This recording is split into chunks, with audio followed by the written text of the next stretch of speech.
Student, good evening.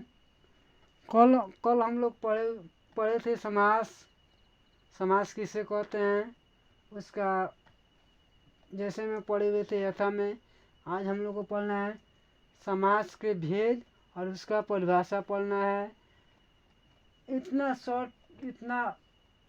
छोट परिभाषा आप लोग को बताएंगे कि एक बार वीडियो को देख लेने के बाद आप लोग को हमेशा याद रहेगा। सिर्फ हमारे वीडियो को देखते रहिए और सब्सक्राइब करते रहिए, लाइक करते रहिए, शेयर करते रहिए और हमारे चैनल से जुड़े रहिए। आप लोग को यहाँ पे सब विषय में पढ़ा दूँगा, 10th का, 12th का, BA का, सब का मैं पढ़ा दूँगा। बस हमारे चैनल से जुड़े रहिए। चलिए फिलहाल में हम लोग चलते हैं समास के भेद। देखिए संस्कृत में समास के 4 भेद होता है। संस्कृत में समास के 4 भेद होते हैं। संस्कृत में समास के कितने भेद होते हैं? 4 भेद होते हैं। पहला नंबर हो गया अव्यय भाव समास। अव्यय भाव समास, तत्पुरुष समास, तत्पुरुष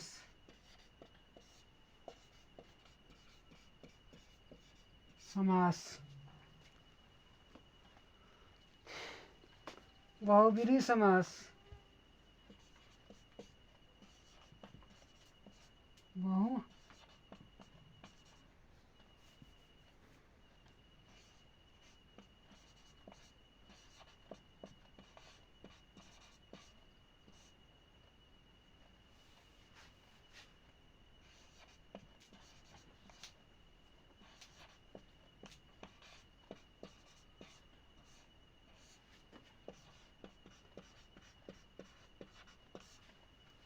और 4 में हो जाएगा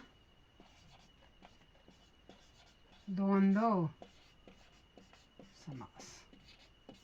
देखिए संस्कृत में समास के 4 भेद होते हैं। अव्ययभाव समास, तत्पुरुष समास, बहुब्रीहि समास, द्वंद्व समास।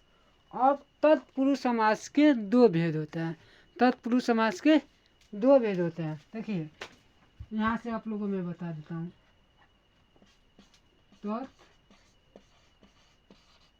तत्पुरुष समास के 2 भेद होते हैं। तत्पुरुष समास के कितने भेद होते हैं? 2 भेद होते हैं। कौन कौन? तो एक होता है द्विगु समास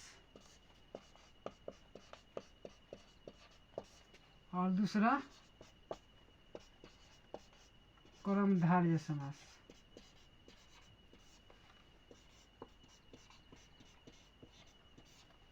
ठीक है। देखिए संस्कृत में समास के 4 भेद होते हैं। संस्कृत में समास के 4 भेद। पहला नंबर अव्ययभाव समास, दूसरा नंबर तत्पुरुष समास, तीसरा नंबर बहुब्रीहि समास, चौथा नंबर द्वंद्व समास। और दूसरा और एक और बात कि तत्पुरुष समास के 2 भेद होते हैं। तत्पुरुष समास के कितने भेद होते हैं? 2 भेद होते हैं। कौन कौन? तो द्विगु समास और कर्मधारय समास। कौन कौन? द्विगु समास और कर्मधारय समास। ठीक है, यहाँ पे ठीक है, द्विगु समास और कर्मधारय समास। ठीक है। अब हम लोग को पढ़ना है अव्ययभाव समास किसे कहते हैं ना। ठीक है, इसको लिख लीजिए। लिख लिए? चलिए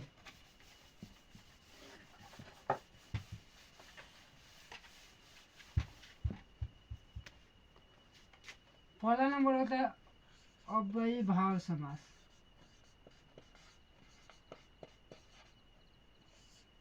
अव्ययभाव समास। ठीक है, चलिए इसका डिफिनेशन देखिए।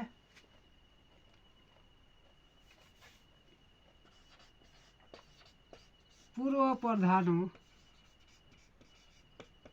पूर्व प्रधाने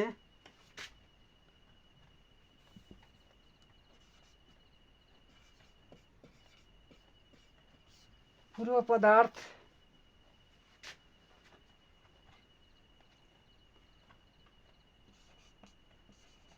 पूर्वधानो अव्ययभावो प्रधानो अव्ययभाव। ठीक है, देखिए कितना सिंपल परिभाषा है। अव्ययभाव समास का परिभाषा है पूर्व पदार्थ प्रधानो अव्ययभाव समास। अव्ययभाव समास, अव्ययभाव समास पूर्व पदार्थ